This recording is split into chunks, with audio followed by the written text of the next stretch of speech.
So, when will you deal with traditional statistical methods? The application of corresponding techniques is extremely broad.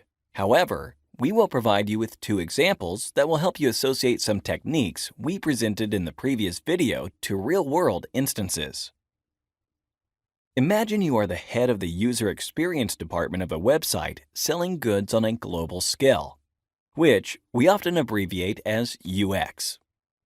All right, so what is your goal as head of UX? To maximize user satisfaction, right? Assume you have already designed and implemented a survey that measures the attitude of your customers towards the latest global product you have launched. The graph where you plot your observations will likely appear in the following way. When the data is concentrated in such a way, you should cluster the observations, remember? So, when you perform cluster analysis, you will find that each cluster represents a different continent.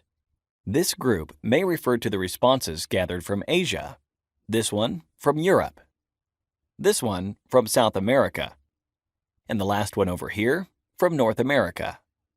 Once you realize there are 4 distinct groups, it makes sense to run 4 separate tests. Obviously, the difference between clusters is too great for us to make a general conclusion. Asians may enjoy using your website one way, while Europeans in another. Thus, it would be sensible to adjust your strategy for each of these groups individually. Great! Another noteworthy example we can give you is forecasting sales volume. Every business and financial company does this. So, which traditional statistical technique that we discussed would fit the picture here? Time series analysis it is. Say this was your data until a certain date.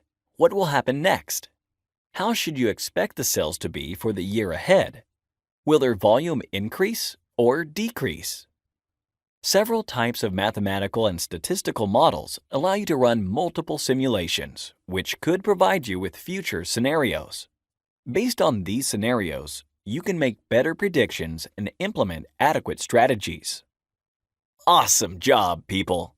You are already acquainted with many of the data science essential terms, but not all, not yet.